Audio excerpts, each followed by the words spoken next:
ஹரே ராமா ஹரே கிருஷ்ணா. நான் உங்கள் வீராணமே சபரி. இப்போ நம்ம மெகா பாவை நோன்பு ஆரம்பிக்கிற கட்டத்துக்கே வந்துட்டோம். இன்னும் சில நாட்களில் மார்கழி 1 வரப்போகுது.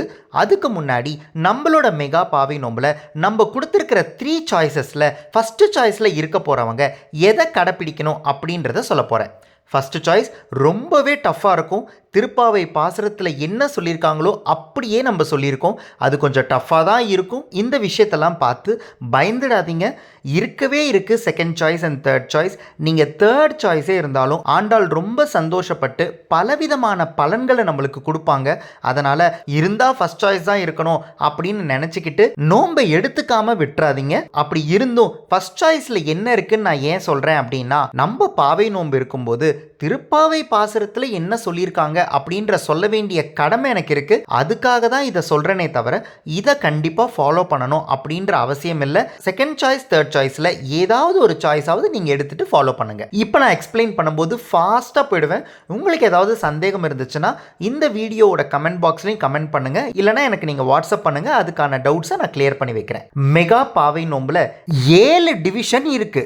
குளியல், உணவு, அலங்காரம், குணம், திருப்பாவை பாசுர அர்த்தங்கள், தானங்கள், நோம்புக்கு தேவையான பொருட்கள். ஒவ்வொரு டிவிஷன்லையும் ஃபர்ஸ்ட் சாய்ஸ்ல என்ன கண்டிஷன் அப்படின்றத பார்க்கலாம். குளியல்ல 3 கண்டிஷன் இருக்கு. இந்த 30 நாட்களும் நீங்க தலைக்கு தான் குளிக்கணும். இந்த 30 நாட்களும் நீங்க குளிர்ந்த நீர்ல தான் குளிக்கணும். குளிர்ந்த நீர் அப்படின்றது டேப் வாட்டர். 3வது கண்டிஷன் என்ன அப்படின்னா, நீங்க குளிக்கும் போது ஓங்கி உலகளந்த உத்தமன், அதாவது வாமனனை பாடிக்கிட்டே குளிக்கணும். ஒருவேளை உங்களுக்கு வாமனன் மேல பாட்டு தெரியல அப்படின்னா இந்த வீடியோ டிஸ்கிரிப்ஷன்ல குளிக்கும் போது பாட வேண்டிய வாமனன் பாட்டை கொடுத்துருக்கோம். அந்த பாட்டை கத்துக்கிட்டு அந்த பாட்டை போட்டுட்டு அதோட கூடவே சேர்ந்து பாடிக்கிட்டேவும் குளிக்கலாம். 2வது டிவிஷன் உணவு. உணவுல ஒரே கண்டிஷன் தான். பாலிலிருந்து நெய் வரைக்கும் எதையுமே சாப்பிடக்கூடாது. இந்த 30 நாட்கள்ல பால், தயிர், வெண்ணெய், பன்னீர், நெய், மோர், இது எதையுமே நம்ம சாப்பிடக்கூடாது இந்த 30 நாட்கள்ல. 3வது டிவிஷன் அலங்காரம். அலங்காரத்தில் 2 கண்டிஷன் இருக்கு. ஒன்று மையிட்டெழுதோம், 2வது மலரிட்டு நாம் முடியும். மையிட்டெழுதோம் அப்படின்னா இந்த 30 நாளும் நீங்க அலங்காரம் பண்ணிக்க கூடாது. 2வது கண்டிஷன், இந்த 30 நாட்களும் நீங்க பூக்களை சூடிக்க கூடாது. அடுத்த டிவிஷன் 4th டிவிஷன் குணம். குணத்துல 2 கண்டிஷன் இருக்கு. செய்யாதன செய்யோம், தீக்குறளை சென்றோதோம். செய்யாதன செய்யோம் அப்படின்னா இப்ப வரைக்கும் நம்ம பெரியவங்க நம்ம கிட்ட எதெல்லாம் தப்புன்னு சொல்லியிருக்காங்களோ அதெல்லாம் இந்த 30 நாட்கள் நம்ம செய்யக்கூடாது. செய்யாதன செய்யோம். அடுத்து தீக்குறளை சென்றோதும். இந்த 30 நாட்களும் யாரோட மனசு காயப்படுற மாதிரியும் நம்ம பேசக்கூடாது. அதை நம்ம தவிர்க்கணும். அடுத்து திருப்பாவை பாசுரம் அர்த்தங்கள். இதுல ஒரே ஒரு கண்டிஷன் தான். ஒவ்வொரு நாளும் 30 நிமிஷத்தை ஒதுக்கணும்.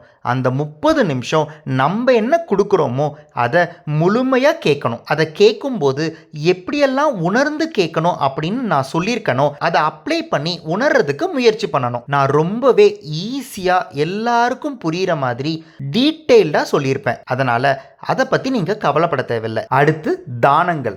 தானங்களில் 4 கண்டிஷன் இருக்குது. தினமுமே ஐயம், பிச்சை, ஆந்தனை, குரு, இந்த 4 பேருக்கும் ஒரு ரூபாவாவது மினிமம் நீங்கள் போட்டு வரணும்.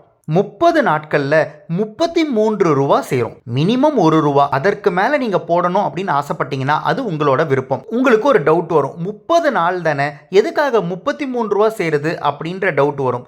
எதுக்காக சேருது அப்படின்னா 27வது நாள் கூடாரவள்ளி நாள் அன்னைக்கு நீங்கள் 2 ரூபா, அதாவது 2 1 ரூபா காயினை போடணும். அடுத்து 30வது நாள் விரதத்தை முடிக்கிற நாள், கூட்டு பிரார்த்தனை நாள் அன்னைக்கு நீங்கள் 3 1 ரூபா போடணும். இப்போ நீங்கள் கூட்டினீங்கன்னா உங்களுக்கு 33 ரூபா வரும். இந்த 4 கிண்ணத்துல இருக்கிறத 30வது நாள் என்ன செய்யணும் அப்படின்றத நான் அப்புறமா உங்களுக்கு சொல்றேன். 7வது டிவிஷன் நோம்புக்கு தேவையான பொருட்கள். திருப்பாவை பாசுரத்துல நோம்புக்கு தேவையான பொருட்கள் அப்படின்னு 5 விஷயத்த சொல்லியிருக்காங்க. வலம்புரி சங்கு, வாத்திய பொருள் பறை, ஒரு கோல விளக்கு, கொடி, விதானம். இதுல நீங்க 3 பொருட்களை ஏற்பாடு பண்ணா போதும். வலம்புரி சங்கு, வாத்திய பொருள் பறை, 3வது கோல விளக்கு. இந்த 3 மட்டும் ஏற்பாடு பண்ணா போதும். இதுக்கப்புறம் இருக்கிற 2 விதானம். விதானம் நம்மளுக்கு தேவையில்லை. காரணம் என்ன அப்படின்னா பாவை நோன்பு ஆண்டாள் ஓப்பன் பிளேஸ்ல பண்ணியிருக்காங்க. அப்போ குளிருக்காக அவங்க விதானத்தை ஏற்பாடு பண்ணியிருக்காங்க.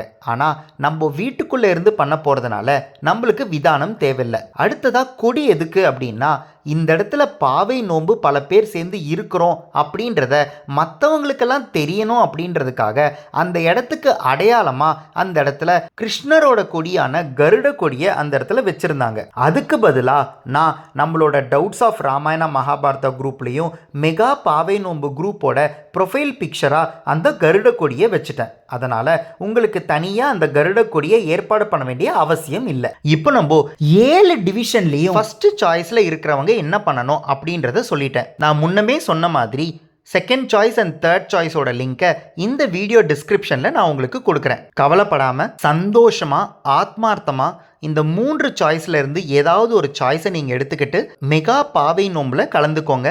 உங்களுக்கு பலன் நிச்சயம். ஹரே ராமா, ஹரே கிருஷ்ணா.